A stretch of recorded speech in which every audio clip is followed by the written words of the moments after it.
ಶ್ರೀ ಅಮೃತಚಂದ್ರ ದೇವ ವಿರಚಿತ ಆತ್ಮಖ್ಯಾತಿ ಟೀಕೆ ಮಧ್ಯದೊಳಗೆ ಉದಿಸಿ ಬಂದಿರುವಂಥ ಅಮೃತಮಯ ಕಲಶಗಳ ಮೇಲೆ ರಾಜಮಲ್ ಜಿ ಪಾಂಡೆಯವರು ಬರೆದಿರುವ ಬಾಲಬೋಧಿನಿ ಟೀಕೆಯ ಸ್ವಾಧ್ಯಾಯ ನಡೆದದ್ದೇಗೆ ನಿರ್ಜರಾಧಿಕಾರದ 15ನೇ ಮಂಗಲ ಕಲಶ. ವೇದ್ಯ ವೇದಕ ವಿಭಾವಚಲತ್ವಾತ್ ವೇದ್ಯತೆ ನ ಖಲು ಕಾಂಕ್ಷಿತಮೇವ ತೇನ ಕಾಂಕ್ಷತಿ ನ ಕಿಂಚನ ವಿದ್ವಾನ್ ಸರ್ವತೋಪಿ ಅತಿವಿರಕ್ತಿಂ ಉಪೈತಿ ತೇನ ವಿದ್ವಾನ್ ಕಿಂಚನ ನ ಕಾಂಕ್ಷತಿ. ಆ ಕಾರಣದಿಂದ ಸಮ್ಯಕ್ ದೃಷ್ಟಿ ಜೀವನು ಕರ್ಮದ ಉದಯವು ಮಾಡುವಂಥ ನಾನಾ ಪ್ರಕಾರದ ಸಾಮಗ್ರಿಗಳಲ್ಲಿ ಯಾವುದೇ ಸಾಮಗ್ರಿಯು ಕರ್ಮದ ಸಾಮಗ್ರಿಗಳಲ್ಲಿ ಯಾವುದೇ ಸಾಮಗ್ರಿಯು ಜೀವನಿಗೆ ಸುಖದ ಕಾರಣವಿದೆ ಎಂದು ಮನ್ನಿಸುವುದಿಲ್ಲ. ಸರ್ವ ಸಾಮಗ್ರಿಗಳು ದುಃಖದ ಕಾರಣವಿವೆ ಎಂದು ಮನ್ನಿಸುತ್ತಾನೆ. ಮತ್ತೆ ಹೀಗಿದ್ದಾನೆ ಸಮ್ಯಕ್ ದೃಷ್ಟಿ ಜೀವನು. ಎಷ್ಟು ಕರ್ಮಜನಿತ ಸಾಮಗ್ರಿಗಳಿವೆ ಅವುಗಳಿಂದ ಮನ ವಚನ ಕಾಯದ ತ್ರಿಶುದ್ಧಿಯ ಮೂಲಕ ಸರ್ವಥಾ ತ್ಯಾಗರೂಪವಾಗಿ ಪರಿಣಮಿಸುತ್ತಾನೆ. ಯಾವ ಕಾರಣದಿಂದ ಹೀಗಿದ್ದಾನೆ? ಯಾವ ಕಾರಣದಿಂದ ಎಂದರೆ ನಿಶ್ಚಯದಿಂದ ಯಾವುದನ್ನು ಚಿಂತಿಸಲಾಗಿದೆಯೋ ಚಿಂತಿಸಲಾಗುತ್ತದೆಯೋ ಅದು ಪ್ರಾಪ್ತವಾಗುವುದಿಲ್ಲ. ಹೀಗೆಯೇ ಇದೆ. ಯಾವ ಕಾರಣದಿಂದ ಯಾವ ವಸ್ತು ಸಾಮಗ್ರಿಯನ್ನು ಇಚ್ಛಿಸಲಾಗುತ್ತದೆ ಮತ್ತು ಜೀವದ ಇಚ್ಛಾರೂಪ ಅಶುದ್ಧ ಪರಿಣಾಮ, ಹೀಗೆ ಇವೆರಡೂ ಅಶುದ್ಧ ವಿನಶ್ವರ ಕರ್ಮಜನಿತವಿವೆ. ಆ ಕಾರಣದಿಂದ ಕ್ಷಣ ಕ್ಷಣಕ್ಕೆ ಪ್ರತಿಯೊಂದೂ ಬದಲಾಗುತ್ತದೆ. ಬೇರೆ ಯಾವುದನ್ನೋ ಚಿಂತಿಸಲಾಗುತ್ತದೆ, ಅದು ಇನ್ನಾವುದೋ ಆಗುತ್ತದೆ. ಭಾವಾರ್ಥವು ಹೀಗಿದೆ. ಅಶುದ್ಧವಿರುವಂಥ ರಾಗಾದಿ ಪರಿಣಾಮಗಳು ಹಾಗೂ ವಿಷಯ ಸಾಮಗ್ರಿಗಳು ಇವೆರಡೂ ಸಮಯ ಸಮಯಕ್ಕೆ ಬದಲಾಗುತ್ತವೆ, ವಿನಶ್ವರವಾಗಿವೆ. ಆದುದರಿಂದ ಅವು ಜೀವದ ಸ್ವರೂಪವಲ್ಲ. ಒಂದು ಮಾತು ಹೇಳಿದ್ರು, ಯಾವುದು ಅಶುದ್ಧ ಇದೆಯೋ ಅರ್ಥಾತ್ ರಾಗಾದಿ ಪರಿಣಾಮಗಳಿದ್ದಾವೆಯೋ ಅವು ಜೀವದ ಸ್ವರೂಪ. ಇನ್ನೊಂದು ಹೇಳಿದ್ರು, ಯಾವುದು ನಶ್ವರ ಇದೆ ಸಮಯ ಸಮಯಕ್ಕೆ ಬದಲಾಗ್ತಿದೆಯೋ ಅದು ಜೀವದ ಸ್ವರೂಪ ಅಲ್ಲ. ಅರೆ, ಬದಲಾಗುವುದನ್ನೇ ಬಯಸುವಂಥ ಈ ಮೂಢ ಜೀವನಿಗೆ ಈ ಮಾತು ಹೇಗೆ ತಿಳಿದು ಬರೋದು? ಬದಲಾವಣೆಯನ್ನೇ ಬಯಸ್ತಾನೆ. ಇದು ಹೀಗಿರ್ಬೇಕು, ಇದು ಹೀಗಿರ್ಬೇಕು, ಇದು ಹೀಗಿರ್ಬೇಕು, ನನ್ನ ಸುಖ ಹೀಗಿರ್ಬೇಕು. ಒಮ್ಮೆ ಬದಲಾಗದೇ ಇರುವಂತೆ ಬಯಸ್ತಾನೆ, ಒಮ್ಮೆ ಬದಲಾಗುವುದನ್ನು ಬಯಸ್ತಾನೆ. ಅದರ ವಸ್ತು ಸ್ವರೂಪ ಆಗುವುದೇ ಇದೆ, ಅದು ಆಗಿಯೇ ತೀರ್ತಿದೆ. ಇಲ್ಲಿ ಮೊದಲೇನು ಹೇಳಿದರಲ್ಲ, ಭಾವಾರ್ಥದೊಳಗ ಅಶುದ್ಧವಿರುವಂಥ ರಾಗಾದಿ ಪರಿಣಾಮಗಳು. ರಾಗಾದಿ ಪರಿಣಾಮ ಅಶುದ್ಧನ ಅದವಲ್ಲ ಏನಿಲ್ರಿ? ರಾಗಾದಿ ಪರಿಣಾಮಗಳ ಅಶುದ್ಧನ ಇದ್ದಾವೆ. ಆದರೆ ಯಾವುದು ಕ್ಷಣಿಕ ಇದೆಯಲ್ಲ ಅದು ಅಶುದ್ಧ ಇದೆ. ಯಾವುದು ಬದಲಾಗುವಂಥದ್ದಿದೆಯಲ್ಲ ಆ ವಿಭಾಗನ ಅಶುದ್ಧ ಇದೆ. ಭಲೆ ಅದ ಜೀವದ್ದೇ ಇರಲಿ, ರಾಗ ಇರಲಿ, ರಾಗದೊಳಗೆ ಅಶುಭ ಅಥವಾ ಶುಭವೆಂಬ ಪ್ರಕಾರ ಇರಲಿ, ಅಥವಾ ವೀತರಾಗನೇ ಇರಲಿ, ಯಾವುದು ಬದಲಾಗ್ತಿದೆಯೋ ಅದನ್ನು ಸಮ್ಯಕ್ ದೃಷ್ಟಿ ಜೀವ ಬಯಸುವುದಿಲ್ಲ. ಬಹಳ ಅದ್ಭುತವಾದಂಥ ಸಿಡಿಲೆರಗುವಂಥ ಮಾತಿದೆ. ಯಾವುದು ಬದಲಾಗ್ತಿದೆಯೋ ಅದನ್ನು ಸಮ್ಯಕ್ ದೃಷ್ಟಿ ಜೀವ ಬಯಸುವುದಿಲ್ಲ. ಆದರೆ ಸಮ್ಯಕ್ ದೃಷ್ಟಿ ಜೀವ ನನಗೆ ಈ ಸಂಸಾರ ಬಿಟ್ಟು ಹೋಗಿ, ಈ ರಾಗ ಬಿಟ್ಟು ಹೋಗಿ, ಈ ಅಪೂರ್ಣತೆ ಬಿಟ್ಟು ಹೋಗಿ ನನಗೆ ಮುಕ್ತಾವಸ್ಥೆ ವೀತರಾಗ ದಶ ಪರಿಪೂರ್ಣತೆ ಪ್ರಾಪ್ತಾಗಲಿ ಅಂತೇಳಿ ಬಯಸ್ತಾನಲ್ಲ, ಬಯಸ್ತಾನೋ ಅಥವಾ ಇಲ್ಲರಿ? ಅರೆ ಭಗವಂತನ ದರ್ಶನ ಸಿಗಲಿ ಅಂಥೇಳಿ ಬಯಸದಿದ್ರೆ ಒಂದು ವೇಳೆ ಇರಲಿ, ಅದು ಪರಾಶ್ರಿತ ಇದೆ, ಅದು ಶುಭರಾಗ ರೂಪ ಇದೆ. ಶರೀರ ನಿರೋಗಿ ಇರಲಿ ಅಂಥೇಳಿ ಬಯಸದಿದ್ರೆ ಇರಲಿ, ಅದು ಪರದ್ರವ್ಯ ಇದೆ, ಅದು ಕರ್ಮಾಶ್ರಿತ ಇದೆ. ಆದ್ರೆ ತನ್ನ ಅಪೂರ್ಣ ದಶೆ ಬಿಟ್ಟು ಹೋಗಿ ಪರಿಪೂರ್ಣತೆ ಪರಮಾತ್ಮ ದಶ ಪ್ರಾಪ್ತ ಆಗಲಿ, ರಾಗಾದಿ ವಿಕಾರಗಳದ್ದ ಅಸ್ತಾಗಿ ವೀತರಾಗ ಭಾವ ಪ್ರಗಟ ಆಗಲಿ, ಶಾಶ್ವತವಾಗಿ ವೀತರಾಗ ದಶೆ ಉಳಿಯುವಂತಾಗಲಿ. ನನ್ನ ಸಂಸಾರ ಅವಸ್ಥೆ ಪರಿಭ್ರಮಣ ಮಾಡುವಂಥ ನನ್ನ ಯಾವ ದಶ ಅನಾದಿ ಕಾಲದಿಂದ ನಡೆದಿದೆಯೋ ಅದರದ ಅಂತ್ಯ ಆಗಿ ಮೋಕ್ಷ ಆಗಲಿ. ಇದನ್ನು ಸಮ್ಯಕ್ ದೃಷ್ಟಿ ಜೀವ ಬಯಸ್ತಾನೋ ಅಥವಾ ಇಲ್ಲ? ಇಷ್ಟು ಪ್ರಶ್ನೆ ಇದೆ. ಪ್ರಶ್ನೆ ನಾನು ತಮಗೆ ಕೇಳ್ತಾ ಇಲ್ಲ, ನಮಗೆ ಈ ವಿಷಯಕ್ಕೆ ಸಂಬಂಧಿಸಿದ ಹಾಗೆ ಪ್ರಶ್ನೆ ಉತ್ಪನ್ನ ಆಗಬೇಕು. ಸಮ್ಯಕ್ ದೃಷ್ಟಿ ಅದನ್ನು ಬಯಸೋದೇ ಇಲ್ಲ ಅಂಥೇಳಿ ಹೇಳ್ತಾ ಇದ್ದಾರೆ. ಅದಕ್ಕೆ ಅಲ್ಲಿ ಅವರು ಒಂದು ಮಾತೇನು ಹೇಳಿದರು, ಅಶುದ್ಧ ರಾಗಾದಿ ಭಾವಗಳ ಮತ್ತು ಬದಲಾಗುವಂಥ ಏನು ಅವಸ್ಥಾ ವಿಶೇಷ ಎರಡೂ ಬಂತಲ್ಲ. ಹಾಗಾದರೆ ಅಶುದ್ಧತೆ ಏನಿದೆ ಅದಂತೂ ಜೀವದ ಸ್ವಭಾವ ಅಲ್ಲ, ವಸ್ತುವಿನ ಸ್ವಭಾವ ಅಲ್ಲ. ಮತ್ತು ಬದಲಾಗುವುದಿದ ವಸ್ತುವಿನ ಸ್ವಭಾವವೇ ಇದೆ. ಏನು ಹೇಳ್ತು? ಎರಡು ಹೇಳಿದಾರ್ರಿ. ಒಂದು ಹೇಳಿದ್ರು ಅಶುದ್ಧ ರಾಗಾದಿಗಳು. ಅಶುದ್ಧ ರಾಗಾದಿಗಳಂತೂ ಜೀವದ ಸ್ವಭಾವ ಅಲ್ಲವೇ ಅಲ್ಲ. ಯಾವ ವಸ್ತುವಿನ ಸ್ವಭಾವ ಅಶುದ್ಧತೆ ಅಲ್ಲವೇ ಅಲ್ಲ. ಎರಡನೇದಾಗಿ ಏನು ಹೇಳಿದ್ರು? ಬದಲಾಗೋದು. ಬದಲಾಗೋದ ಅವು ಬಯಸುವುದಿಲ್ಲ, ಆದರೆ ವಸ್ತು ನಿಯಮದಿಂದ ಆಗೋದ್ರಿ. ಹಾಗಾದರೆ ಏನು? ಬಯಸುವುದಿಲ್ಲ ಮತ್ತು ನಿಯಮದಿಂದ ಆಗೋದ? ಅದೇ ವಸ್ತು ನಿಯಮದಿಂದ ಮೂರು ಕಾಲದಲ್ಲೂ ಪರಿಣಮನಶೀಲ ಇದೆ. ಇದರದ ಪೂರ್ಣ ಜ್ಞಾನ ಅವನಿಗೆ ಇರುವೆಳೆದೊಳಗೂ ಕೂಡ ಬದಲಾವಣೆಯೊಳಗಿನ ವಿಶೇಷತೆಯನ್ನು ಅವನ ಜ್ಞಾನವೇ ಬಯಸುವುದಿಲ್ಲ. ಅವನ ಜ್ಞಾನಕ್ಕೆ ಪೂರ್ಣ ರೂಪದಿಂದ ವಿಶ್ವಾಸ ಇದೆ. ಏನು? ವಸ್ತು ನಿರಂತರ ಪರಿಣಮನಶೀಲ ಇದೆ, ಬದಲಾಗದೇ ಇರೋದು ಸಾಧ್ಯನೇ ಇಲ್ಲ ಯಾವ ವಸ್ತು. ಇದನ್ನು ಪೂರ್ಣ ರೂಪದಿಂದ ಆತ ತಿಳಿದಿದ್ರನು ಕೂಡ ಬದಲಾವಣೆಯೊಳಗೆ ಯಾವ ಭೇದ ವಿಶೇಷತೆಯನ್ನ ಗೌಣ, ಮುಖ್ಯ, ಇಷ್ಟ, ಅನಿಷ್ಟ ಅವನ ಮನ್ನಣೆಯೊಳಗೆ ಇಲ್ಲದೆ ಇರುವ ಕಾರಣ ಅವನ ಜ್ಞಾನ ಕೂಡ ಬುದ್ಧಿಪೂರ್ವಕವಾಗಿ ಅದನ್ನು ಬಯಸುವುದಿಲ್ಲ. ತಿಳಿತನ್ರಿ? ವಸ್ತು ಪರಿಣಮನಶೀಲ ಇದೆ ಅನ್ನೋದು ಅವನಿಗೆ ಪೂರ್ಣ ಜ್ಞಾನ ಇದೆ, ಇರೋದು ಅವಶ್ಯಕ ಇದೆ. ಸಮ್ಯಕ್ ದೃಷ್ಟಿ ಅದಕ್ಕೆ ಅಂತಾರೆ. ಯಾವುದಕ್ಕ?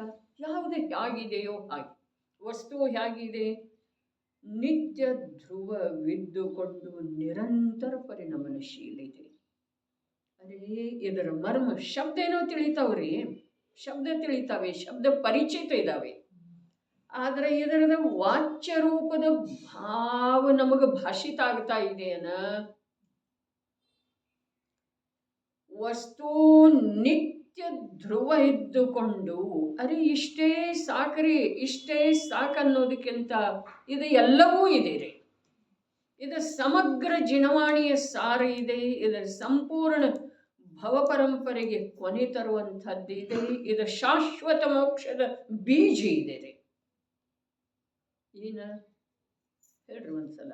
ವಸ್ತು ನಿತ್ಯ ಧ್ರುವ ಇದ್ದುಕೊಂಡ ನಿರಂತರ ಪರಿಣಮನಶೀಲ ಇದೆ.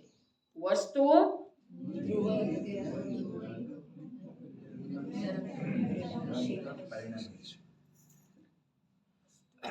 ಏನಿದೆ ಏನಿದೆ? ಭಯ ಏನೂ ಇಲ್ಲ, ನಾಶದ ಭಯ ಇಲ್ಲ, ಪರಿಣಮನದ ವ್ಯಗ್ರತೆ ಇಲ್ಲ. ಅದನ್ನು ಮಾಡಬೇಕು, ಇದನ್ನು ಮಾಡಬೇಕು, ಅದನ್ನು ಬದಲಾಯಿಸಬೇಕು, ಇದನ್ನು ಬದಲಾಯಿಸಬೇಕು. ಅರೆ ನಾ ಹಾಗೆ ಆಗಬೇಕು, ಹೀಗಾಗಬೇಕು. ಹೇಗೆ ಆಗಬೇಕು? ಹೇಗೆ ಆಗಬೇಕು? ಯಾಗೂ ಆಗಲಿಕ್ಕೆ ಬರುವುದಿಲ್ಲ. ಜಡ ಚೇತನ ಆಗಲಿಕ್ಕೆ ಬರುವುದಿಲ್ಲ, ಚೇತನ ಜಡ ಆಗಲಿಕ್ಕೆ ಬರುವುದಿಲ್ಲ. ಯಾಗೂ ಆಗ್ಲಿಕ್ಕೇನೆ ಬರುವುದಿಲ್ಲ ಅಂದಮೇಲೆ ನೀ ಹೇಗೆ ಏನಾಗವ? ಅದಾಗಬೇಕು, ಇದಾಗಬೇಕು, ಅದು ಮಾಡಬೇಕು, ಇದು ಮಾಡಬೇಕು. ಅದಾದರಲ್ಲೇ ಯಾವುದನ್ನೂ ಮಾಡೋದು ಸಾಧ್ಯ ಇಲ್ಲ. ಅದೇ ಆಗ್ತಿದೆ. ಏನು ಹೇಳ್ತು? ಅದರಲ್ಲೇ ಯಾವುದನ್ನೂ ಮಾಡೋದು ಸಾಧ್ಯ ಇಲ್ಲ, ಅದೇ ಆಗ್ತಿದೆ. ಅರ್ಥಾತ್ ಜಡದೊಳಗ ಜಡದ ಸೀಮೆಯ ಉಲ್ಲಂಘನೆ ಮಾಡದ್ದೇ ಜಡದ ಆಯಾ ಸಮಯದ ಆಯಾ ಪ್ರಕಾರದ ಪರ್ಯಾಯದ ಯೋಗ್ಯತೆ ಹೇಗಿದೆಯೋ ಹಾಗೆ ನಿಯಮದಿಂದ ಆಗ್ತಿದೆ.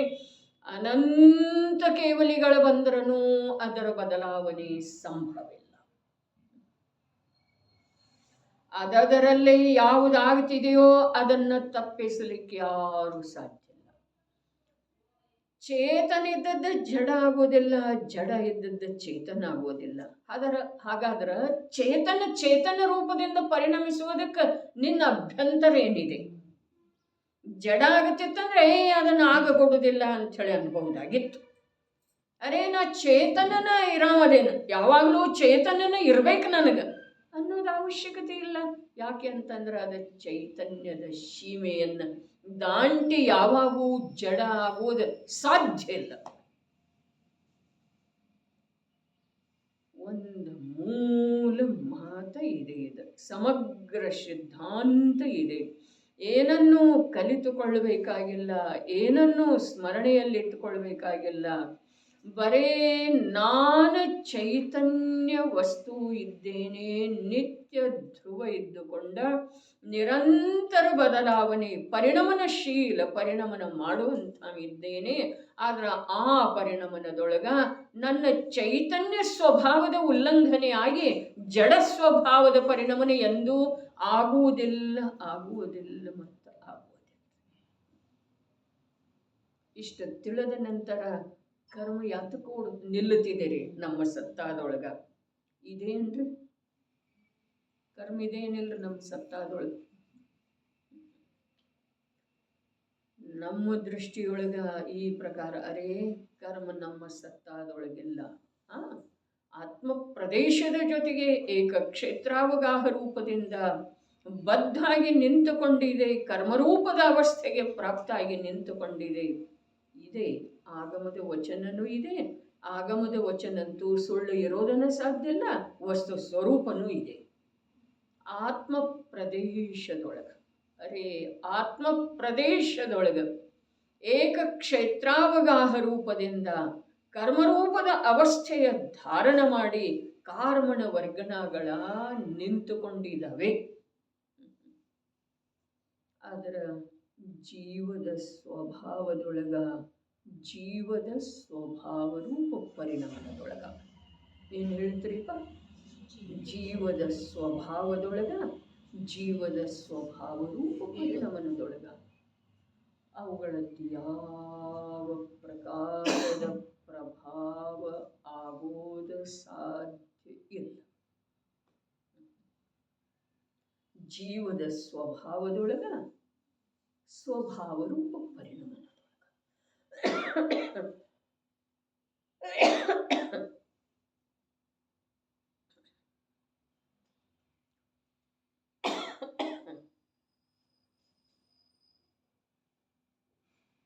ಇನ್ನು ಒಂದು ಮಾತು,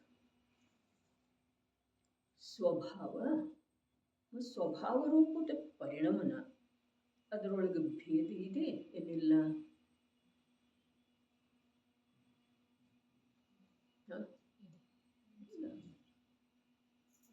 ಜೀವದ ಸ್ವಭಾವ ರೂಪದ ಪರಿಣಾಮನ ಭೇದ ಇದೆ ಅಂದ್ರೆ ಇಲ್ಲ. ಇಲ್ಲ. ಜೀವದ ಸ್ವಭಾವ ಸ್ವಭಾವ ರೂಪದ ಪರಿಣಾಮ.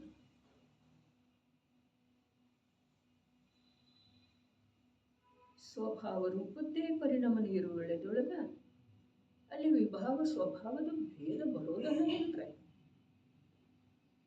ಹಾಗಾದರೆ ನಮ್ಮಲ್ಲಿ ವಿಭಾವ ರೂಪದ ಪರಿಣಾಮ ಇದೆ, ಸ್ವಭಾವ ರೂಪದ್ದು ಇದೆ.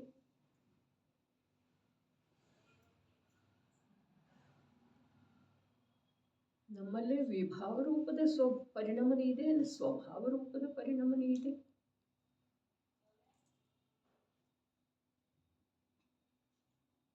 ಸ್ವಭಾವ ರೂಪದ ಪರಿಣಾಮನಿದ್ರೆ ಇಲ್ಲಿ ಹಾಕಿರ್ತಿದ್ದೆವು ನಾವು. ವಿಭಾವ ರೂಪದ ಪರಿಣಾಮನಿದ್ರೆ ಅವರೆಲ್ಲ ಹಾಗೆ ಆದರು. ವಿಭಾವ ರೂಪದ ಪರಿಣಾಮನ ಜೀವದ್ದು ಇರ್ತಿತ್ತು, ಅವರೆಲ್ಲ ಹೇಗಾದರು? ಸ್ವಭಾವ ರೂಪದಿಂದ ಹೇಗೆ ಪರಿಣಾಮನ ಮಾಡಿದ್ರು ಅವರು? ಸಿದ್ಧರ ಮಾತು ಹೇಳ್ತಾ ಇದ್ದೇನೆ, ಇವರು ಸಮ್ಯಕ್ ದೃಷ್ಟಿಯ ಮಾತು ಹೇಳ್ತಾ ಇದ್ದಾರೆ. ತಕ್ಷಣ ನಿಮ್ಮ ಬುದ್ಧಿಯೊಳಗೆ ಹೊಳಿಬೇಕು, ಸಿದ್ಧರ ಸಮ್ಯಕ್ ದೃಷ್ಟಿನೇ ಇದಾರಲ್ಲ. ಸಿದ್ಧರೇನು ಮಿಥ್ಯಾ ದೃಷ್ಟಿ ಅದರ?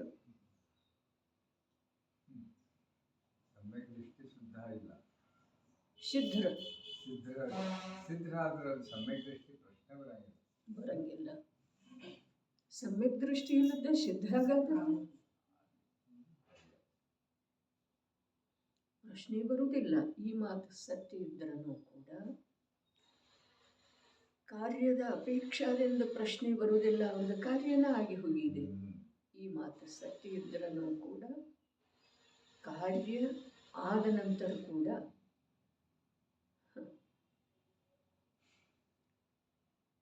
ಒಬ್ಬ ದರಿದ್ರ ಮನುಷ್ಯ ಶ್ರೀಮಂತ ಆಗಿ ಹೋದ ನಂತರ ಕೂಡ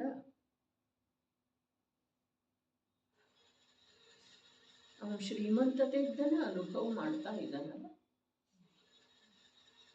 ಏನು ಯಾವಾಗಲೇ ದರಿದ್ರದ್ದು ಮಾಡ್ತಂತೆ. ಮಿಥ್ಯಾದೃಷ್ಟಿ ಬಿಟ್ಟು ಹೋಗಿ, ಮಿಥ್ಯಾ ದೃಷ್ಟಿತನ ಬಿಟ್ಟು ಹೋಗಿ ಜೀವದೊಳಗೆ ಒಂದು ಸಲ ಸಮ್ಯಕ್ ದರ್ಶನವೆಂಬ ಶ್ರೀಮಂತಿಕೆ ಬಂದ ನಂತರ ಆ ಶ್ರೀಮಂತಿಕೆ ಅನುಭವ ಉಪಭೋಗ ಏನಿದೆ ಅದುವೇ ಶುದ್ಧತ್ವ ಇದೆ ರೀ.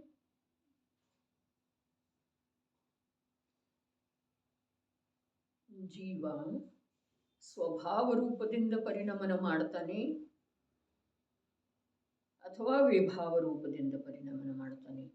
ವಿಭಾವ ರೂಪದಿಂದ ಪರಿಣಾಮನ ಮಾಡುವುದಿಲ್ಲ. ಹಾಗಾದರೆ ನಾವೆಲ್ಲ ಇಲ್ಲಿ ಇರೋದು ಯಾಕೆ? ವಿಭಾವ ರೂಪದಿಂದ ಪರಿಣಾಮನ ಮಾಡ್ತಿದ್ದ ಅಂತಂದ್ರೆ ಅದೇ ಬಹಳ ಮುಖ್ಯವಾದಂತಹ ಮಾತಿದೆ ರೀ. ಎಲ್ಲಿ ನಿಲ್ಲುತ್ತಿದೆ ಅದ ಸ್ವಾಧ್ಯಾಯ. ಒಂದು ದಿವಸ ಕೂಡ ನಿಂತ್ರನೂ ಕೂಡ ಅದರದ್ದು ದುಗುಣ ಆಗ್ಯನ ಅದ ಮರು ದಿವಸ ಬಂದಿರ್ತಿದೆ ರೀ. ಲಕ್ಷ್ಯದೊಳಗೆ ಯಾವಾಗೂ ತಗೊಳ್ಳೋದು ಅವಶ್ಯಕ ಇದೆ. ಪುರುಷಾರ್ಥ ಸಿದ್ಧಿ ಉಪಾಯದಲ್ಲಿ ಬೇರೆ ಇರ್ತಿದೆ, ಹೀಗಿಲ್ಲ. ಆದ್ರೆ ಒಂದು ದಿವಸ ಅದಕ್ಕೆ ರಜೆ ಬಂದ ನಂತರ ಅದ ಕಮ್ಮಿ ಆಗುವುದಿಲ್ಲ, ಅದರ ದ್ವಿಗುಣಿತ ಆಗಿ ಬಂದಿರ್ತಿದೆ ರೀ ರಸ ಅದರೊಳಗೆ. ಹಾಗಾದ್ರೆ ಜೀವ ಸ್ವಭಾವ ರೂಪದಿಂದ ಪರಿಣಾಮನ ಮಾಡ್ತಾ ಇದೆಯೋ ಅಥವಾ ವಿಭಾವ ರೂಪದಿಂದ? ಸ್ವಭಾವ ಮತ್ತು ಸ್ವಭಾವ ರೂಪದ ಪರಿಣಾಮನದಲ್ಲಿ ಭೇದನೇ ಇಲ್ಲ. ಸ್ವಭಾವವನ್ನು ಬಿಟ್ಟು ಯಾವ ವಸ್ತು ಪರಿಣಾಮನ ಮಾಡೋದನ್ನೇ ಇಲ್ಲ.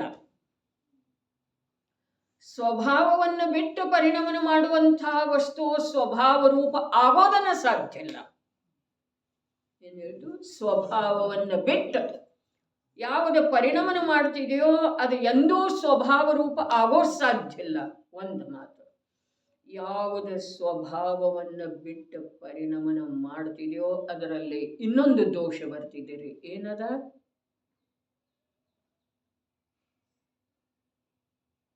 ಅದು ವಸ್ತುವಾಗಿ ಉಳಿಯುವುದಿಲ್ಲ. ಸ್ವಭಾವವನ್ನು ಬಿಟ್ಟು ಯಾವುದು ಪರಿಣಾಮನ ಮಾಡ್ತಿದೆಯೋ ಅದು ವಸ್ತುವಾಗಿ ಉಳಿಯೋದಿಲ್ರಿ. ಬರೀ ಪರಿಣಾಮನ ಮಾಡದೆ ಇರುವ ಮಾತ್ರಕ್ಕೆ ವಸ್ತುವಿನ ಅಭಾವ ಆಗ್ತಿದೆ ಹೀಗೆ ಮಾತಿಲ್. ಸ್ವಭಾವವನ್ನು ಬಿಟ್ಟು ಪರಿಣಾಮ ಮಾಡಕ್ಕೆ ಹೋಯ್ತು ಅಂತಂದ್ರೆ ಅದು ವಸ್ತುವಾಗಿನ ಉಳಿಯೋದಿಲ್ರಿ. ಎರಡು ದೋಷ ಬಂದು ಅದರೊಳಗೆ. ಯಾವುದರೊಳಗ? ಜೀವ ಸ್ವಭಾವವನ್ನು ಬಿಟ್ಟು ವಿಭಾವ ರೂಪ ಪರಿಣಾಮ ಮಾಡ್ತಿದೆ ಅಂಥೇಳಿ ಏನು ನಾವು ತಿಳಿದಿದ್ದೇವಲ್ಲ, ಆಗಮದಲ್ಲಿ ಕಥನ ಇದೆ ರೀ. ನಾವೇನು ನಮ್ಮ ಮನೆಯಿಂದ ತಿಳಿದಿಲ್ಲ, ನಮ್ಮ ಮಿಥ್ಯಾಬುದ್ಧಿಯಿಂದ ತಿಳಿದಿಲ್ಲ. ಆಗಮದಲ್ಲಿ ಕಥನ ಇದೆಯಲ್ಲ, ವಿಭಾವ ರೂಪ ಪರಿಣಾಮ ಅನ್ನೋ ಶಬ್ದ ಇದೇನಲ್ರಿ. ಹಾಗಾದ್ರೆ ಆಗಮದಲ್ಲಿ ಕಥನ ಇದ್ರನು ಶಬ್ದ ಇದ್ರನು ಅದರದ ಅರ್ಥ ನಮ್ಮ ಮಿಥ್ಯಾಬುದ್ಧಿಯಿಂದ ಮಾಡ್ಕೊಂಡಿದೇವಲ್ಲ, ಆಗಿಲ್ಲ. ಯಾವ ಪ್ರಕಾರ ಅರ್ಥ ನಮ್ಮ ಮಿಥ್ಯಾಬುದ್ಧಿಯಿಂದ ಮಾಡ್ಕೊಂಡಿದ್ದೇವಲ್ಲ ಹಾಗೆ ಅದರದ ಅರ್ಥ ಇಲ್ಲ. ಬಹಳ ಮೊದಲ ಯಾವಾಗ ಸಮಯಸಾರ ಬೆಳಕಿಗೆ ಬಂತು, ಆ ವೇಳೆದೊಳಗ ಬಹಳಷ್ಟು ವಿದ್ವಾಂಸರ ಬುದ್ಧಿಯೊಳಗ ಆ ಶಬ್ದದ ಪರಿಚಯ ಇತ್ತು. ಏನ? ಸಿಂಹಿಣಿಯ ಹಾಲ ಸುವರ್ಣ ಪಾತ್ರೆಯೊಳಗನೆ ನಿಲ್ಲುತ್ತಿದೆ. ಅದೇ ಪ್ರಕಾರ ಶುದ್ಧ ಅಧ್ಯಾತ್ಮ ರಸವುಳ್ಳ ಜಿನವಾಣಿ ಏನಿದೆ ಅದು ಪಾತ್ರ ಜೀವದ ಹೃದಯಕ್ಕನ ಗ್ರಾಹ್ಯ ಆಗ್ತಿದೆ. ಶಬ್ದ ಮ್ಲೇಚ್ಛೆ ಯಾವದನು ಅವನಿಗೆ ಅರ್ಥದ ಗ್ರಹಣ ಆಗುವುದಿಲ್ಲ. ವಿಭಾವ ರೂಪದ ಪರಿಣಾಮನ ಇದೇನಿಲ್ಲ. ಜೀವ ವಿಭಾವ ರೂಪದಿಂದ ಪರಿಣಾಮನ ಮಾಡ್ತಾನಿಲ್ಲ, ಮಾಡ್ತಾನೋ ಅಥವಾ ಇಲ್ಲ? ಜೀವ ವಿಭಾವ ರೂಪದ ಪರಿಣಾಮನ ಮಾಡೋದನ್ನ ಇಲ್ಲ ಅಂತಂದ್ರ ನಮಗೆಲ್ಲ ಈ ಅವಸ್ಥೆ ಇರೋದು ಸಾಧ್ಯ ಇಲ್ಲ, ಅವಶ್ಯಕ ಇಲ್ಲ. ಹಾಗಾದ್ರೆ ಜೀವ ವಿಭಾವ ರೂಪದ ಪರಿಣಾಮನ ಕೂಡ ಮಾಡ್ತಾನೆ ಅಂಥೇಳಿ ಹೇಳಬೇಕಾದ್ರ ಎಂದೂ ಆ ವಿಭಾವ ರೂಪದ ಪರಿಣಾಮವನ್ನು ಬಿಟ್ಟ ಸ್ವಭಾವ ರೂಪ ಆಗೋದು ಸಾಧ್ಯ ಇಲ್ಲ. ಹೀಗೆ ವಸ್ತು ವ್ಯವಸ್ಥೆ ಇದೆ. ನಮ್ಮ ತರ್ಕ ಅದರೊಳಗೆ ಏನೂ ನಡೆಯೋದಿಲ್ಲ. ಈ ಸಿದ್ಧಾಂತದೊಳಗ ಯಾವೂ ತರ್ಕ ನಡೆಯೋದಿಲ್ಲ, ಯಾವೂ ಪ್ರಕಾರದ ಪ್ರಶ್ನೆ ಉದ್ಭವ ಆಗೋದಿಲ್ಲ. ಪ್ರಶ್ನೆ ಉದ್ಭವ ಆದ್ರೆ ಆ ಪ್ರಶ್ನೆಗೆ ಅದೇ ಶಬ್ದದಲ್ಲಿ ಇರುವಂಥ ಯಥಾರ್ಥ ಭಾವದ ಗ್ರಹಣದ ಮೂಲಕ ಆ ಪ್ರಶ್ನೆಯ ಪರಿಹಾರ ತಾವು ಸ್ವಂತಕ್ಕೆ ಮಾಡಿಕೊಳ್ಳುವುದಿದೆ. ಆತ್ಮಕಲ್ಯಾಣದ ಅಭಿಲಾಷೆ ಇದ್ರೆ ವಸ್ತು ಎಂದೂ ತನ್ನ ಸ್ವಭಾವವನ್ನು ಬಿಡುವುದಿಲ್ಲ. ಸ್ವಭಾವವನ್ನು ಬಿಡುವುದಿಲ್ಲ. ಸ್ವಭಾವ ಸೀಮೆಯ ಉಲ್ಲಂಘನೆ ಮಾಡದ್ದನ ಪರಿಣಾಮನ ಮಾಡ್ತಿದೆ. ಎಂದೂ ಅದು ಕೂಟಸ್ಥ ಇಲ್ಲ, ಧ್ರುವ ಇಲ್ಲ, ಪರಿಣಾಮನ ಮಾಡುತ್ತಿದೆ. ಆದರೆ ತನ್ನ ಸ್ವಭಾವದ ಮರ್ಯಾದೆಯನ್ನು ಮೀರಿ ಪರಿಣಾಮನ ಮಾಡುವುದಿಲ್ಲ. ಹಾಗಾದರೆ ನಮ್ಮಲ್ಲೇ ವಿಭಾವ ಎಲ್ಲಿಂದ ಬಂತು? ವಿಭಾವ ಇದೆಯೋ ಅಥವಾ ಇಲ್ಲ? ನಮ್ಮಲ್ಲೇ ವಿಭಾವ ಇದೆಯೋ ಅಥವಾ ಇಲ್ಲ? ಅರೆ, ದೃಷ್ಟಿಯೊಳಗೆ ಎಲ್ಲಿಯವರೆಗೆ ನಮ್ಮ ತ್ರಿಕಾಲ ಏಕರೂಪ, ಅರೆ ಶುದ್ಧ ಅಂಥೇಳಿ ಹೇಳೋದ ಕಲಂಕಿದೆ. ಏಕರೂಪದ ಸ್ವಭಾವ, ತ್ರಿಕಾಲ ಏಕರೂಪದ ಸ್ವಭಾವವನ್ನು ನೋಡದೆ ಇರುವುದೇನಿದೆ ಅದು ವಿಭಾವ ಇದೆ. ತ್ರಿಕಾಲ ಏಕರೂಪದ, ಅರೆ ಬದಲಾಗುವಂಥದ್ರೊಳಗೆ ಮೂರ್ಛಿತ. ಅದನ್ನೇ ಪ್ರಭು ಕುಂದು ಕುಂದ ದೇವ ಸೀಮಂಧರ ಸ್ವಾಮಿಯ ಸಮವಸರಣದೊಳಗೆ 8 ದಿವಸ ಇದ್ದು ಬಂದ ನಂತರ ಯಾವ ಪೊನ್ನೂರು ಬೆಟ್ಟದ ಮೇಲೆ ಕೂತ ಪ್ರವಚನ ಸಾರ ಗ್ರಂಥದ ರಚನೆ ಮಾಡಿದರೋ ಅಲ್ಲಿ ಹೇಳಿದರು ಪಜ್ಜಯ ಮೂಢಾ ಹಿ ಪರಸಮಯ. ಪಜ್ಜಯ ಮೂಢಾ ಹಿ ಪರಸಮಯ. ಹಿ ಅವನೇ ಪರಸಮಯ ಇದ್ದಾನೆ. ಪರಸಮಯ ಆಗಲಿಕ್ಕೆ, ವಿಭಾವ ರೂಪ ಆಗಲಿಕ್ಕೆ, ಕರ್ಮಾಧೀನ ಆಗಲಿಕ್ಕೆ, ಕರ್ಮದಿಂದ ಬದ್ಧ ಆಗಲಿಕ್ಕೆ, ದೇಹದಿಂದ ಯುಕ್ತ ಆಗಲಿಕ್ಕೆ, ಸಂಯೋಗಿ ಪದಾರ್ಥದೊಳಗ ಸುಖ ದುಃಖ ಮನ್ನಿಸಲಿಕ್ಕೆ ಯಾವುದ ಕಾರಣ ಇದೆ ಅಂತಂದ್ರೆ ಪರ್ಯಾಯ ದೃಷ್ಟಿ, ಬದಲಾಗುವುದರ ಮೇಲೆ ದೃಷ್ಟಿ, ಬದಲಾಗುವುದರೊಳಗ ತನ್ಮಯತೆ, ಬದಲಾಗುವುದರದ ಅನುಭವ. ಇದುವೇ ಮೂಢತೆ ಇದೆ. ಅರೆ, ನಮಗೊಂದು ಅಕ್ಷರನೂ ಓದಲಿಕ್ಕೆ ಬರಲಿಲ್ಲ ಅಂತಂದ್ರೆ ಅದೇನು ಅಜ್ಞಾನ ಅಲ್ಲ. ಈ ಎದುರಿಗಿನ ವ್ಯಕ್ತಿಯ ಮಾತಿನ ಮರ್ಮವನ್ನು ತಿಳ್ಕೊಳ್ಳಿಕ್ಕೆ ಬರಲಿಲ್ಲ, ಹಾಸ್ಯ ಮಾಡ್ತಾ ಇದ್ದಾನೆ, ಅವನ ಮರ್ಮವನ್ನು ತಿಳಿಯಲದ್ದನ ಅವನನ್ನು ಹಿತೈಷಿ ಅಂಥೇಳಿ ನಂಬಿದ್ರೆ ಅದೇನು ಅಜ್ಞಾನ ಅಲ್ಲ. ತಿಳಿತೇನ್ರಿ? ಅದಾವುದು ಅಜ್ಞಾನ ಅಲ್ಲ. ಅಜ್ಞಾನ ಯಾವುದಿದೆ ಅಂತಂದ್ರೆ ಬದಲಾಗುವುದರ ಮೇಲೆ ದೃಷ್ಟಿ, ಬದಲಾಗುವುದರೊಳಗೆ ತನ್ಮಯತೆ, ಬದಲಾಗುವುದರದ ಅನುಭವ ಏನಿದೆ ಅಲ್ಲ ಅದು ಅಜ್ಞಾನ ಇದೆ. ಮೂಢತೆ, ಪರಿಚಯ ಮೂಢ, ಅದು ಒಂದೇ ಲೋಕದೊಳಗೆ ಮೂರ್ಖತನ ಇದೆ. ನಿಮ್ಮ ಹತ್ರ ಬೇಕಾದಷ್ಟು ಬುದ್ಧಿವಂತಿಕೆ ಇರಬಹುದು, ಒಳಗ ಆ ಬುದ್ಧಿವಂತಿಕೆ ಅಭಿಮಾನ ಕೂಡ ತುಂಬಿದ್ದಿರಬಹುದು. ಆದ್ರೆ ಅದು ಮೂಢತೆ ಅರ್ಥಾತ್ ಮುಗ್ಧತೆ ಅಲ್ಲ, ಮೂರ್ಖತೆ ಇದೆ. ಮೂರ್ಖತೆ ಇದೆ. ಬದಲಾಗುವುದನ್ನು, ಸ್ವಯಂ ಬದಲಾಗುವುದನ್ನು ಏನು ನಾನು ಅನ್ನೋದಿದ್ದೀರಿ. ಅದಕ್ಕೆ ಇಲ್ಲಿ ಶಬ್ದ ಕೊಟ್ಟರು ವಿನಶ್ವರ ಶಬ್ದ ಕೊಟ್ಟರೆ. ಭಾವಾರ್ಥದೊಳಗ ಆ ಟೀಕಾಕಾರ ರಾಜಮಲ್ ಪಾಂಡೆ ಅವರದ್ದ ಏನು ಒಂದು ಅಂತರಂಗದ ಭಾವ ಸ್ವಯಂ ಪ್ರಕಟ ಆಗಿದೆಯೋ ಅದು ತಿಳಿದು ಬರೋದ ನಿಜವಾಗಿ ಅತ್ಯಂತ ಜಿಜ್ಞಾಸ ಮತ್ತು ಆತ್ಮ ಕಲ್ಯಾಣದ ಸಂಪೂರ್ಣ ಇಚ್ಛೆ ಇದ್ದರೆ ತಿಳಿದು ಬರ್ತಿದೆ. ಇಲ್ದಿದ್ರೆ ಶಬ್ದದ ವಿದ್ವತ್ತತೆ, ಶಬ್ದದ ಮೂಢತೆ ಇತ್ತು ಅಂತಂದ್ರೆ ಅಲ್ಲಿ ಏನು ತಿಳಿದು ಬರುವುದಿಲ್ಲ. ಶಬ್ದ ಏನಿದೆ ನೋಡ್ರಿ, ಅಶುದ್ಧವಿರುವ ಯಾವುದು ಅಶುದ್ಧ? ರಾಗಾದಿ ಪರಿಣಾಮಗಳು. ರಾಗ ಆದಿ ಅಂದ್ರೆ ಮೊದಲಾದವು, ವಗೈರೆ. ರಾಗಾದಿ ಆದಿ ಅಂದ್ರೆ ಏನು? ಮತ್ತ ದ್ವೇಷನ, ಕ್ರೋಧನ. ಅರೆ, ಎಲ್ಲಿ ಅದನ್ನೆಲ್ಲ ದಾಂಟಿ ರಾಗಕ್ಕೆ ಬಂದಿದ್ದಾರೆ. ಅಲ್ಲಿ ಅಲ್ಲಿ ಕೆಳಗಿಂದ ಹೇಳ್ತಾರ್ರಿ, ರಾಗಾದಿ ಅಂತಂದ್ರೆ ಏನು? ವೀತರಾಗ ಅನ್ನೋ ಶಬ್ದದ ಅರ್ಥ ಏನು? ರಾಗ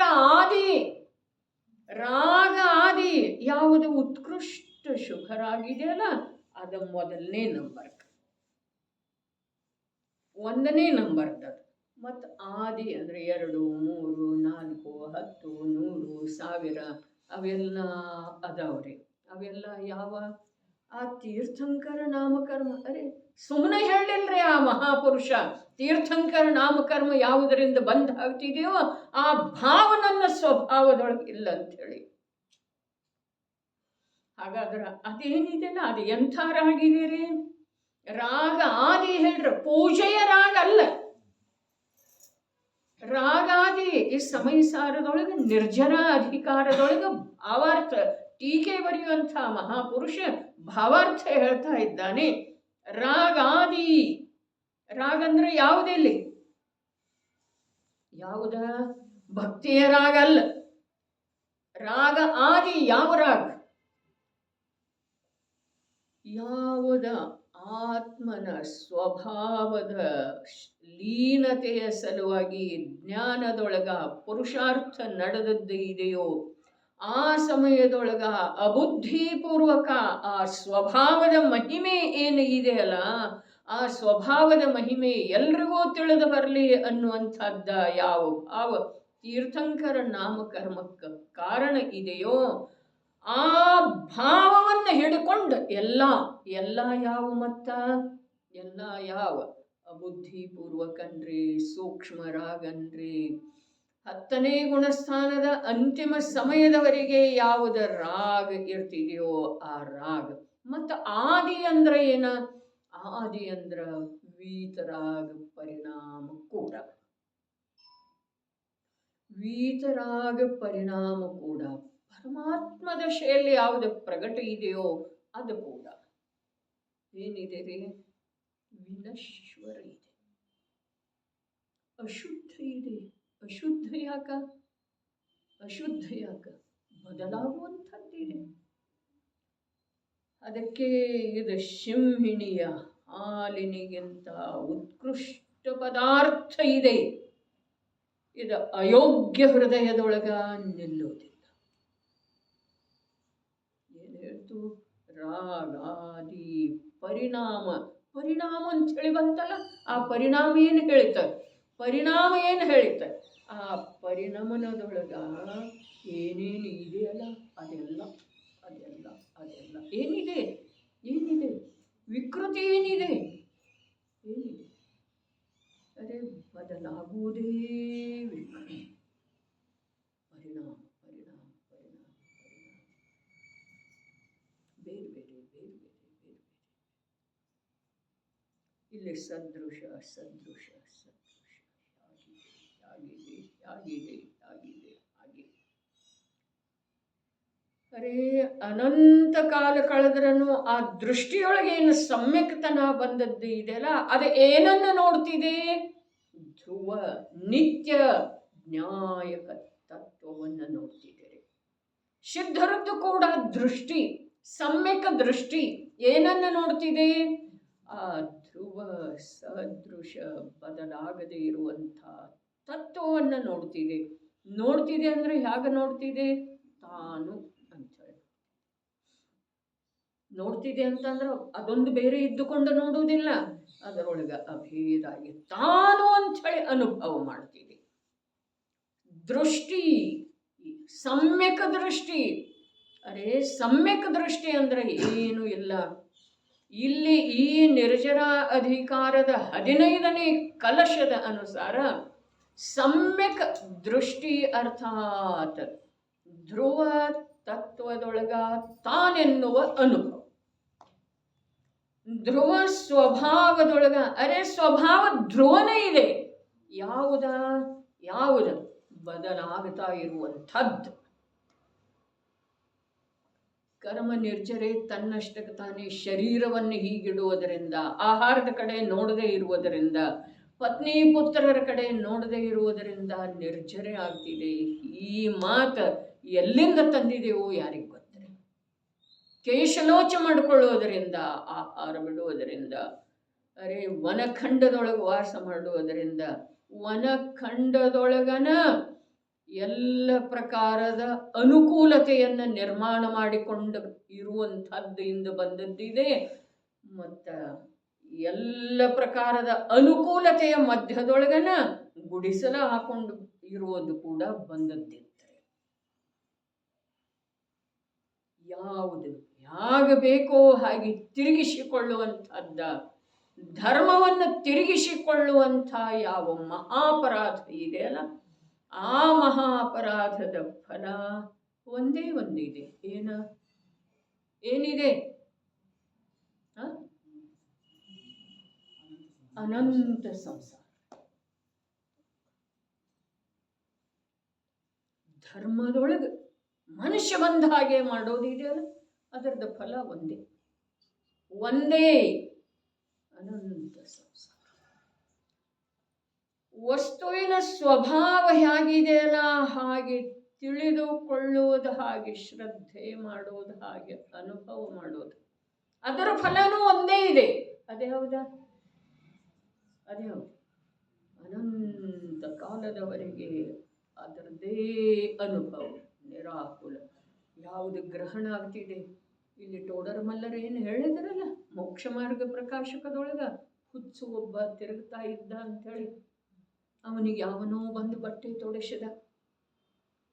ಹಾಗೆ ಸಮ್ಯಕ್ ದೃಷ್ಟಿ ಜೀವ ಹುಚ್ಚದನ್ರಿ. ಮಿಥ್ಯಾ ದೃಷ್ಟಿ ಹೇಳಿದಾರಲ್ಲ, ಅದೇ ನಾನೀಗ ನಿರ್ಜರ ಅಧಿಕಾರದ ಮೂಲಕ ಹಾಗೆ ನೋಡ್ತಾ ಇದ್ದೇನೆ, ಇವು ಹುಚ್ಚದ. ಲೋಕದ ಯಾವೂ ಆಗು ಹೋಗುಗಳ ಕಡೆಗೆ ಅವನ ದೃಷ್ಟಿನೇ ಇಲ್ಲ. ಈ ಚೈತನ್ಯ ರಾಜ ಅಂತ ನಿರ್ಜನ ಯಾರಿಗಾಗ್ತಿದೆ? ಹುಚ್ಚಂದಾಗ್ತಿದ್ದೀರಿ. ಎಂಥ ಹುಚ್ಚ?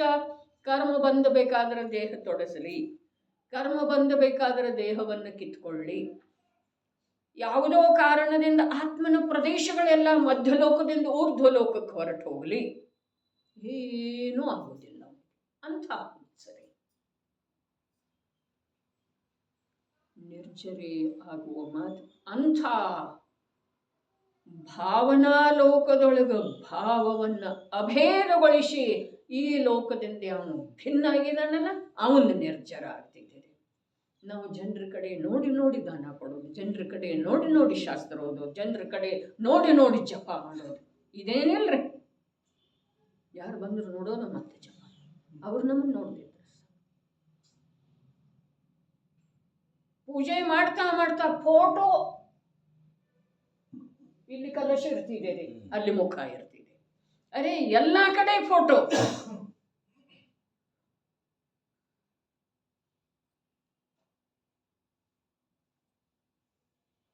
ಇದಕ್ಕೇನು ಅನ್ನೋದೈತಿ? ಇದಕ್ಕೆ ಹುಚ್ಚತನ ಅನ್ನೋದೈತೆ, ಅದಕ್ಕೆ ಹುಚ್ಚತನ ಅನ್ನೋದೈತಿ. ಇದು ಬುದ್ಧಿವಂತಿಕೆ ಆಗೈತಿ. ಈಗ ಹುಚ್ಚರ ಲೋಕದೊಳಗ ಇದು ಬುದ್ಧಿವಂತಿಕೆ ಆಗಿದೆ. ಹಾಗಾದ್ರೆ ಅದನ್ನ ಹುಚ್ಚ ಅನ್ಬೇಕಲ್ಲ. ಯಾವುದನ್ನ ರೋಗ ಬಂದ್ರೆ ಬರಲಿ, ದೇಹ ಹೋದ್ರೆ ಹೋಗಲಿ, ಧನ ಹೋದ್ರೆ ಹೋಗಲಿ, ಮಧ್ಯಲೋಕದೊಳಗಿದ್ದದ್ದು ಸಿದ್ಧ ಲೋಕಕ್ಕೆ ಹೊರಟು ಹೋದ್ರೆ ಹೋಗಲಿ. ಆತ್ಮ ಪ್ರದೇಶಗಳದ್ದು ಅಭೇದ ಪುಂಜ, ಚೈತನ್ಯ ಪ್ರಕಾಶ. ಪಟಾಕಿ ಹೊಡಿದಿರಲ್ಲ, ಅದ ಮೇಲೆ ಹೋಗ್ತಿದ್ದಿಲ್ಲ. ಹಾಗೆ ಚೈತನ್ಯ ಪ್ರಕಾಶದ ಪುಂಜ ಊರ್ಧ್ವ ಲೋಕಕ್ಕೆ ಹೋಗ್ತಿದೆ, ಲೋಕದ ಅಗ್ರಭಾಗದೊಳಗೆ ಹೋಗಿ ಸ್ಥಿರ ಆಗ್ತಿದೆ. ಅವನಿಗೇನು ಬೇಕಿಲ್ಲ. ಅದರಿಂದ ಅವನಿಗೆ ನಾನು ಕೃತಕೃತ್ಯ ಅದನ್ನ ಅನ್ನಿಸ್ತಿದೆ. ಅರೆ ನಾವು ನೋಡ್ತೇವ್ರಿ ಅವನು ಕೃತಕೃತ್ಯ ಅದ ಅಂತ ಹೇಳಿ. ಸಿದ್ಧರಿಗಿದೆಯಲ್ಲ ಹೆಸರ ಕೃತಕೃತ್ಯ. ನನ್ನ ಜೀವನ ಈಗ ಪೂರ್ಣ ಆಯ್ತು ನೋಡಿ ಅಂತ ನಾವು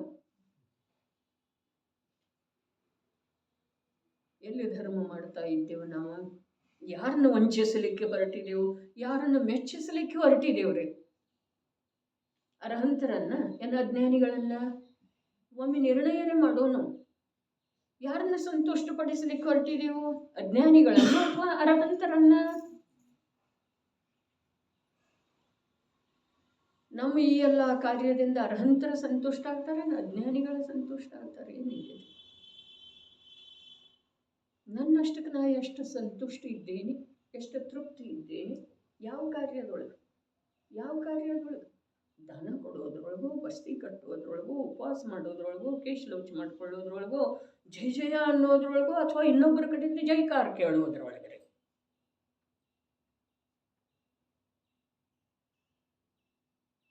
ಎಂಥ ಹುಚ್ಚತನದೊಳಗ ನಮ್ದು ಅನಂತ ಕಾಲ ಕಳೆದು ಹೋಗಿದೆ. ಇಂಥ ದಿವ್ಯ ಜನವಾಣಿ ಸಿಕ್ಕ ನಂತರ ಕೂಡ ನಮ್ಮ ಹುಚ್ಚತನ ಬಿಡ್ತಾನೇ ಇಲ್ಲ, ಸ್ವಲ್ಪ ಕೂಡ ಬಿಡ್ತಾನೇ ಇಲ್ಲ. ಇಂಥ ಪವಿತ್ರ ಜನವಾಣಿ, ತ್ರಿಲೋಕ ಪೂಜ್ಯವಾಣಿ, ಪ್ರಭುವಿನ ವಾಣಿ, ಅಶರೀರಿ ವಾಣಿ. ಅಶರೀರಿ ವಾಣಿ ಇದೆಯಲ್ಲ, ಶರೀರ ಎಲ್ಲಿದೆ? ಅದಕ್ಕೆ ಅಕ್ಷರಗಳ ಶರೀರ ಇದೆ ರೀ. ಅದು ದೊರೆತ ನಂತರ ಕೂಡ ನಮ್ಗೆ ವೀತರಾಗ ಭಾವದ ಆಧಾರವಾದಂಥ ಧ್ರುವ ಸ್ವಭಾವ, ಜ್ಞಾಯಕ ಸ್ವಭಾವ, ಚೈತನ್ಯ ಸ್ವಭಾವ, ಅರೂಪಿ ಸ್ವಭಾವ, ಜ್ಞಾತ ಸ್ವಭಾವ, ಏಕ ಪ್ರಕಾರದ ಸ್ವಭಾವದ ಸ್ವೀಕಾರ ಯಾಕಾಗ್ತಾ ಇಲ್ಲ?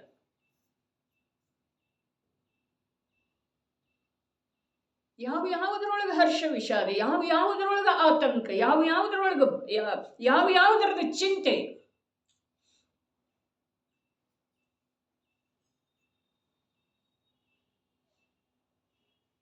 ಎಷ್ಟು ಆಕಾಂಕ್ಷೆಗಳನ್ನು ಇಟ್ಟುಕೊಂಡಿದ್ದೇವೆ, ಎಷ್ಟು ಪೂರ್ಣ ಆಗ್ತವೆ? ಏನು ಹೇಳಿದರೆ ಇಲ್ಲಿ ಜೀವದ ಇಚ್ಛಾರೂಪ ಪರಿಗ್ರಹ. ಯಾವ ವಸ್ತು ಸಾಮಗ್ರಿಯನ್ನು ಇಚ್ಛಿಸಲಾಗುತ್ತದೆಯೋ ಮತ್ತು ಜೀವದ ಅಶುದ್ಧ ಇಚ್ಛಾರೂಪ ಪರಿಣಾಮ, ಹೀಗೆ ಇವೆರಡೂ ಅಶುದ್ಧ ವಿನಶ್ವರ ಕರ್ಮಜನಿತವಿವೆ. ಅಲ್ಲಿ 3 ಉಪಮಾ ಕೊಟ್ಟರು ಅವರು. ಅಶುದ್ಧ ವಿನಶ್ವರ ಕರ್ಮಜನಿತ ಇದಾವೆ. ದೀಕ್ಷಾ ತಗೊಳ್ಳೋ ಭಾವ ಕರ್ಮಜನಿತ ಇದೆ, ಜೀವದ್ದು ಇದೆ ರೀ. ಕರ್ಮನಾಶದ ಭಾವ, ಕರ್ಮಗಳ ನಾಶ ಮಾಡುವ ಭಾವ ಕರ್ಮಜನಿತ ಇದೆ, ಜೀವದ್ದು ಇದೆ ರೀ. ಜೀವದೊಳಗೆ ಆ ಭಾವ ಎಲ್ಲಿಂದ ಬರೋದ್ರಿ? ಎಲ್ಲಿಂದ ಬರೋದು? ಹೇಗೆ ಬರೋದು? ಇನ್ನೊಂದು ವಸ್ತುವನ್ನು ನಾಶ ಮಾಡುವ ಭಾವ ಹೇಗೆ ಬರೋದು ಸಾಧ್ಯ ಇದೆ?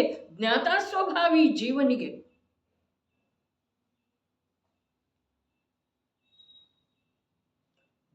ಸ್ವಭಾವಿ ಜೀವನಿಗೆ ಇನ್ನೊಂದನ್ನು ಪ್ರಾಪ್ತ ಮಾಡಿಕೊಳ್ಳುವ, ಒಂದನ್ನು ದೂರ ಮಾಡುವ ಭಾವ ಹೇಗೆ, ಎಲ್ಲಿಂದ, ಯಾವ ಕಾರಣದಿಂದ ಬರೋದಿದೆ?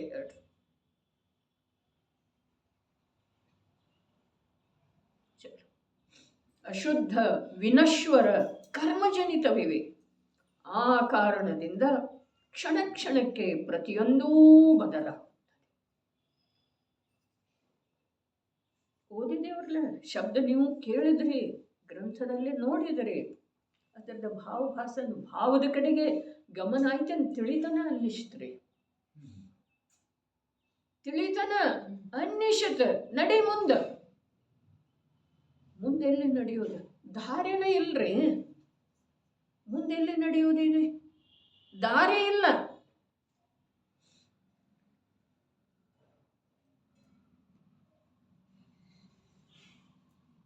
ಎಲ್ಲಿ ನಡೀತಾರೆ ಸಾಧಕ ಜೀವಗಳು? ಎಲ್ಲಿ ನಡೀತಾರೆ?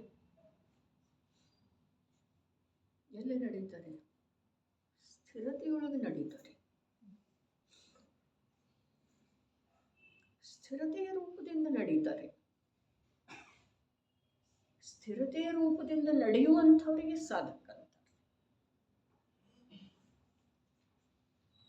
ದೃಷ್ಟಿ ಸ್ಥಿರ, ಜ್ಞಾನ ಸ್ಥಿರ, ಆಚರಣೆ ಸ್ಥಿರ.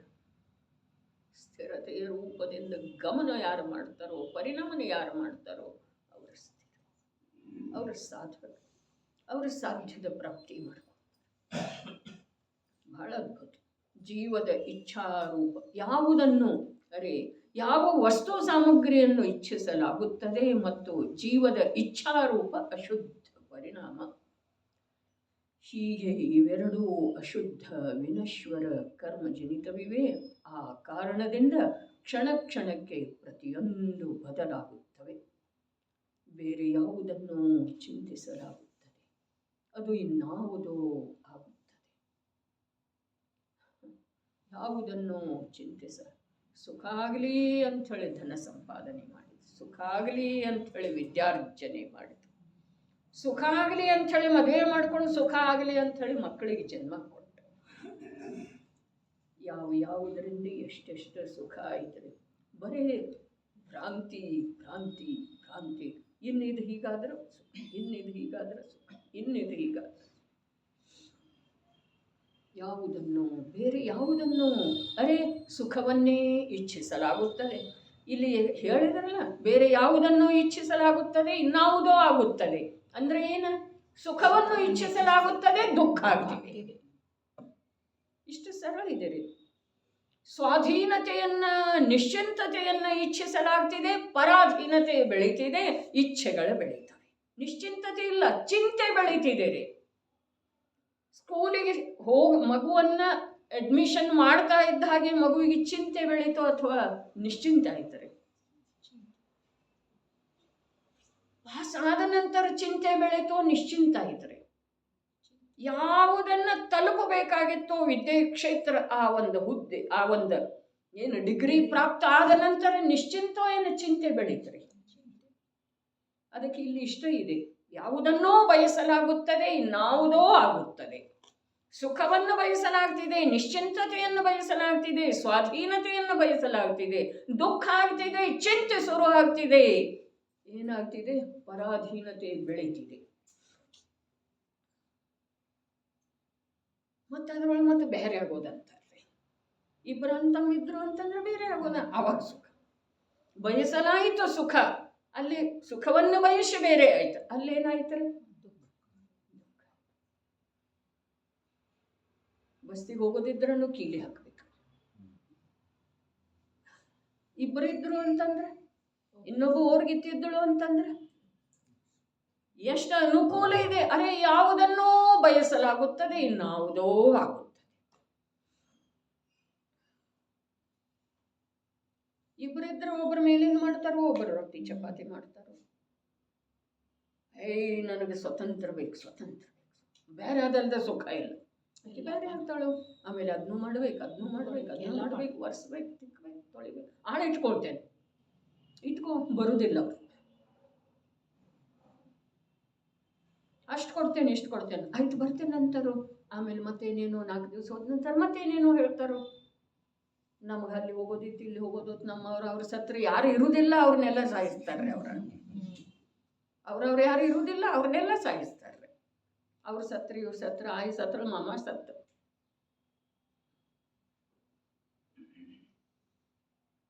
ಏನಿದೆ ಹಲ್ಚಂದ್ರಬಾಯಿ, ಬೇರಾವುದನ್ನೋ ಬಯಸಲಾಗುತ್ತದೆ, ಇನ್ನಾವುದೋ ಆಗುತ್ತದೆ. ಆಯ್ತು ಅಥವಾ ಇಲ್ಲ? ಇದೇನಿಲ್ರಿ, ಅವ್ರು ಹೇಳ್ತಾ ಇರೋದು ನಮ್ದೇ ಇದೇನಿಲ್ಲ. ಜಿನವಾಣಿ ಕೆತ್ತಿಯೇ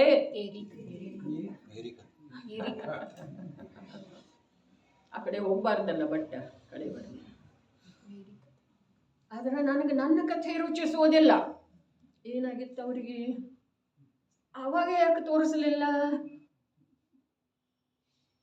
ಆ ಡಾಕ್ಟರ್ ಕಡೆ ಹೋಗ್ಬೇಕಾಗಿತ್ತು. ಈ ಕಾಲೇಜಿಗೆ ಯಾಕೆ ಹಾಕಿದ್ರು? ಏನು ಒಮ್ಮೆ ತುಂಬಿದ್ರೆ ತುಂಬಬಹುದಾಗಿತ್ತಲ್ಲ. ಏನ ಗಂಟಲು ದುಡ್ಡ ಅಷ್ಟಿತ್ತು, ಅಲ್ಲಿ ಫೀ ಇತ್ತು, ಡೊನೇಷನ್ ಇತ್ತು. ಒಮ್ಮೆ ತುಂಬಿದ್ರೆ ನಿಶ್ಚಿಂತ ಆಗ್ತಿತ್ತಲ್ಲ. ಇವೆಲ್ಲ ಪರರ ಕಥೆಗಳು ರುಚಿಸ್ತವೆ. ಈ ಕಥೆ ತಿಳಿಯೋದೇ ಇಲ್ಲ, ಮತ್ತು ರುಚಿಸುವ ಮಾತೆಲ್ಲಿಂದ ಬರೋದ್ರೆ ತಿಳಿಯುವುದೇ ಇಲ್ಲ. ನೋಡಿ, 9 ಆಯ್ತು. ಯಾವುದು ಬೇರೆ ಯಾವುದನ್ನೋ ನೋಡ್ರಿ, ಬೇರೆ ಯಾವುದನ್ನೋ ಅನ್ನೋದು ಮೊದಲು ಇಟ್ರಿ ಶಬ್ದ. ವಿಚಾರ ಮಾಡ್ರಿ, ಬೇರೆ ಯಾವುದನ್ನೋ ಅಂದ್ರೆ ಏನು? ಪದ್ಮಲತಾ, ಬೇರೆ ಯಾವುದನ್ನೋ ಅಂತಂದ್ರೆ ಏನು? ಈಗ ತನ್ನಲ್ಲೇ ಇಲ್ಲ, ಬೇರೆ. ಈಗ ತನ್ನಲ್ಲಿ ದುಃಖನೇ ಇದೆ, ಬೇರೆ ಇಚ್ಛಾ ಮಾಡಿದ. ಇನ್ನಾವುದೋ ಆಯ್ತು, ಈಗಿದ್ದದಕ್ಕಿಂತ ಬೇರೆನ ದುಃಖ ಆಯ್ತು. ಏನಪ್ಪ?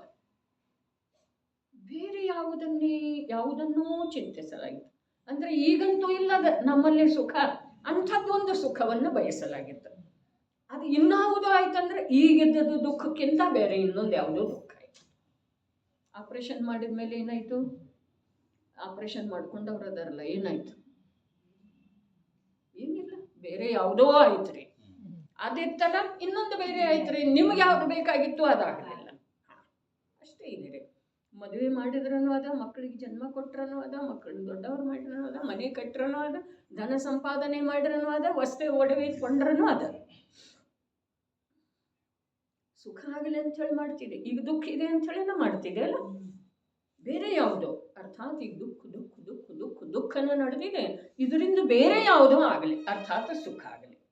ಅದೇನಾಗ್ತಿದೆ? ಬೇರೆ ಆಗುದಿಲ್ಲ, ಇನ್ಯಾವುದೋ ಆಗ್ತಿದೆ. ಇನ್ಯಾವುದೋ ಅಂತಂದ್ರೆ ಯಾವುದಿದೆಯಲ್ಲ ಅದಕ್ಕಿಂತ ದುಃಖದಾಯಕ, ಅದಕ್ಕಿಂತ ಅಧಿಕ ಕಷ್ಟದಾಯಕ.